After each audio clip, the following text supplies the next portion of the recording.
Hi, it's Rachel. I have some beautiful truths to share with you. And so I just pray that I have the words to express what I see. And so let me start with talking about the beginning, because this is where we must go back to, is the beginning, because this journey is ultimately about our individualization and that forming our ability to truly love as a free will creation, and in that being able to abide in eternity in complete harmony with a free will. It is here God is creating, our Creator is creating a family who abides in perfect love. He is our beginning. He is where we came from. And He is therefore our first cause. So you talk about cause and effect in life, He is the very first cause. And because He is the creator, He is going to produce His desired effect, which is to have a family of souls who are individualized, and in that can receive and give love. Because love is always voluntary. And its beauty is that it is coming from an entity that is, in a sense, separate but connected to you at the same time. And in that separation, yet connect, that it's separate, but it's the love that connects you and makes you one. And you see this so very clearly in the soulmate connection. So this is ultimately what we're going through this mortal experience for. When God created this reality of light and darkness, it was to shape our individuality that comes from understanding what we are and what we are not, as well as understanding who He is and who He is not. You can't understand the light without understanding the darkness. And that's where our journey begins. So, God being the creator of all, everything comes from Him. So, in the very beginning, we were all of His soul, in His soul. So, think of God as soul, and from that emanates His spirit, all His attributes, all that He is. Okay? And He is in spirit, He doesn't take on any form. Okay, but that spirit is an emanating energy that's very real and very tangible. And that's why when you experience the divine love of God, it's a very real energy that you experience within your soul that transforms your soul. Okay, if you were to look at love that seems to have nothing to it, love has an energy to it that you can feel from other people, because when it gets attached to the expressions of their soul, then that's how it's realized. Okay, so we all came originally from God. God is soul, and but when we were part of Him, it was in such a oneness that we had no individuality. We had no awareness of memories. We had an inability to love because we weren't an individual. It's like we were all of just one substance.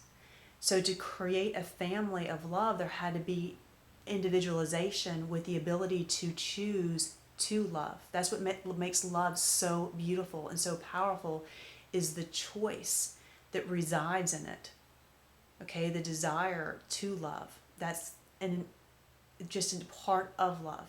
So within God Himself, He has the components of His Spirit that we can see very roughly in a female and male. Okay, because you see, it takes a female and male component to bring forth a child, right? To bring forth life, one entity. We are, so within God, there is a female and male. That's why we were made in His image, male and female, but it's the two together that make the full image. It's representative of the different natures of God, the different aspects of God, and how He can actually contain love, in a sense, within Himself. Because remember, love is always given, and there's a voluntary nature. So you see this kind of duality nature within the very essence of who God is. And so when we were a part of Him, that's all a part of what we are. So in the creation of us, He brought out our soul. Okay, so now this soul had still the parts of the male and female of God, but now it was in a sense separate from God.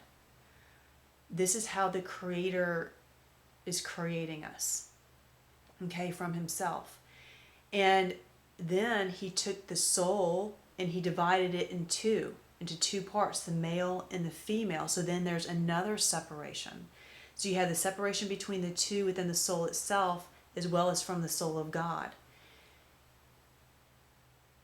Without our individuality, we don't have any memory, because memory is attached to our individuality.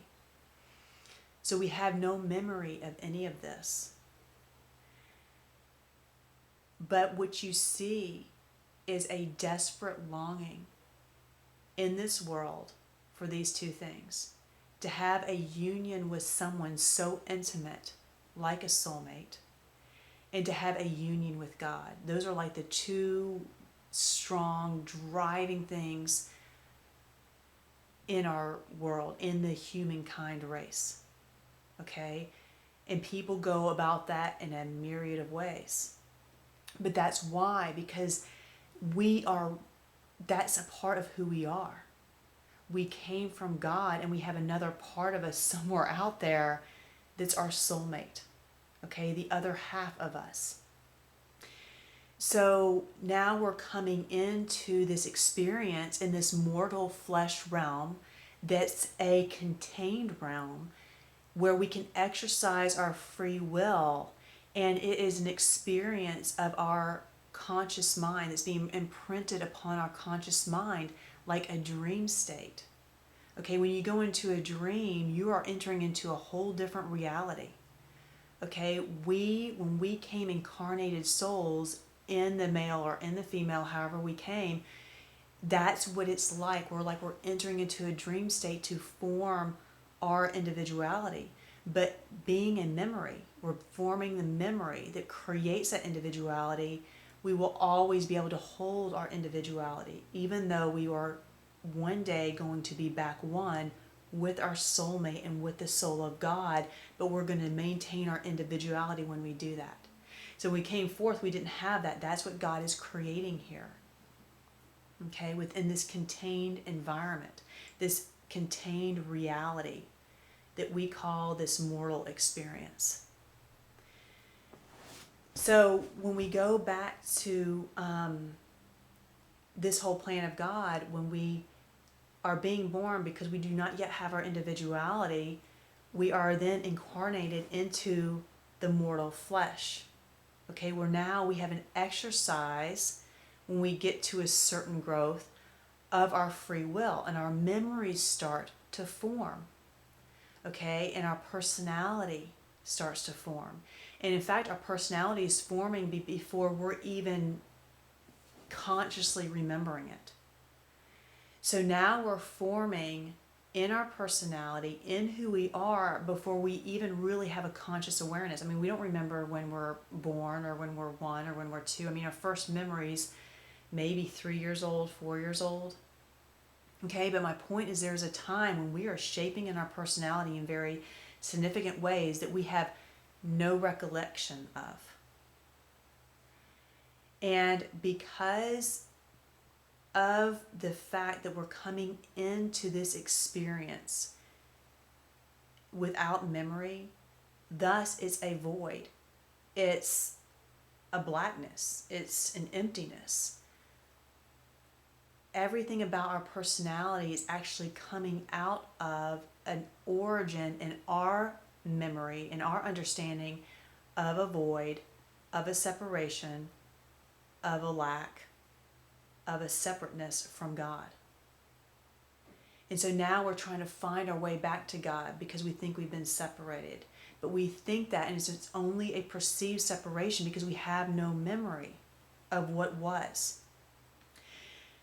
So now our personality, which is the learned expressions of our soul, it's part of the creation of our free will is creating, it's part of our individuality being formed, is coming out of that point before we even had any awareness. This is very significant in understanding what a new birth is of our soul and why it is so extremely important. Because now our personality is being shaped from ultimately the point of origin that abides in our soul and our perceptions is a void, is a lack, is a separation. And everything comes out of that.